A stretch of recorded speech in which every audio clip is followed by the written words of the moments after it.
Hi అండి, అందరికీ నమస్కారం. నేను doctor Harika Matti, consultant and fertility specialist Oasis fertility Suryaraopeta Vijayawada. So ఈరోజు మనం మాట్లాడుకోబోయే టాపిక్ అజూస్పర్మియాలో అసలు ప్రెగ్నెన్సీ ఛాన్స్ ఉంటుందా లేదా అని చెప్పి. అసలు అజూస్పర్మియా అంటే ఏంటో చూద్దాం.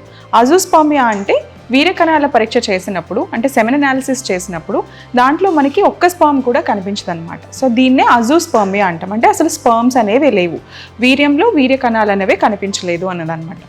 ఇలా ఉన్నప్పుడు దీంట్లో రెండు రకాల కారణాలు ఉండొచ్చు. ఒకటి అబ్స్ట్రక్షన్, అంటే ప్రొడ్యూస్ అయిన స్పర్మ్ ఏదైతే టెస్టిస్లో స్పర్మ్ ప్రొడ్యూస్ అయిందో అది బయటకు వచ్చే మార్గంలో ఏదైనా అబ్స్ట్రక్షన్ ఉండొచ్చు. సో ఈ అడ్డు ఉండటం వల్ల మనకి బయటికి స్పర్మ్స్ అనేవి కనిపించట్లేదు. దీన్ని అబ్స్ట్రక్టివ్ అజూస్పర్మియా అంటాం. బట్ అలా కాకుండా నాన్ అబ్స్ట్రక్టివ్, అంటే స్పర్మ్ అనేది మనకు అసలు టెస్టిస్లో ప్రొడ్యూస్ అవ్వడమే లేదు అన్నప్పుడు దాన్ని నాన్ అబ్స్ట్రక్టివ్ అజూస్పర్మియా అంటాం అనమాట. సో ఇలా ఉన్నప్పుడు అబ్స్ట్రక్టివ్ అజూస్పర్మియాలో స్పర్మ్ అనేది ప్రొడ్యూస్ అవుతుంటుంది, బట్ అబ్స్ట్రక్షన్ ఉండటం వల్ల మనకి బయటికి రావట్లేదు. సో దీనికి తగ్గట్టు ట్రీట్మెంట్ తీసుకోవడం వల్ల కానీ, లేదంటే టెస్టిస్ లోపల నుంచి ప్రొడ్యూస్ అయిన స్పర్మ్ని డైరెక్ట్గా మనం నీడిల్ ద్వారా తీసుకుని ఐవీఎఫ్ పద్ధతి ద్వారా ప్రెగ్నెన్సీని సాధించవచ్చు. అండ్ దీనికి బెటర్ ఛాన్సెస్ ఆఫ్ సక్సెస్ కూడా ఉంటుంది. ఎందుకంటే ఇక్కడ ప్రాబ్లం వల్ల కేవలం ఒక అబ్స్ట్రక్షన్ మాత్రమే, స్పర్మ్ ప్రొడక్షన్ దాని క్వాలిటీ మోస్ట్లీ బాగానే ఉంటుంది కాబట్టి మనకి ఛాన్సెస్ ఆఫ్ ప్రెగ్నెన్సీ కూడా బాగుంటుంది.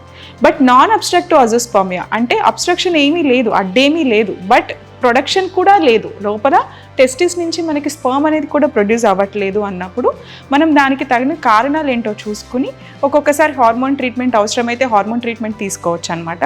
తీసుకున్న తర్వాత మనం అప్పుడు కూడా ఇంప్రూవ్మెంట్ ఏదైనా కనిపించవచ్చు. బట్ కనిపించలేదు అన్నప్పుడు కూడా టెస్టిస్లోనే మనం మళ్ళీ నీడిల్ వేసి ఆర్ఎస్ టెస్టిస్ బయాప్సీ చేసినప్పుడు మనకి ఏదైనా స్పర్మ్ కనిపిస్తే దీంట్లో 50% ఆఫ్ ఛాన్స్ ఉంటుందన్నమాట మనకి స్పర్మ్ కనిపించడానికి.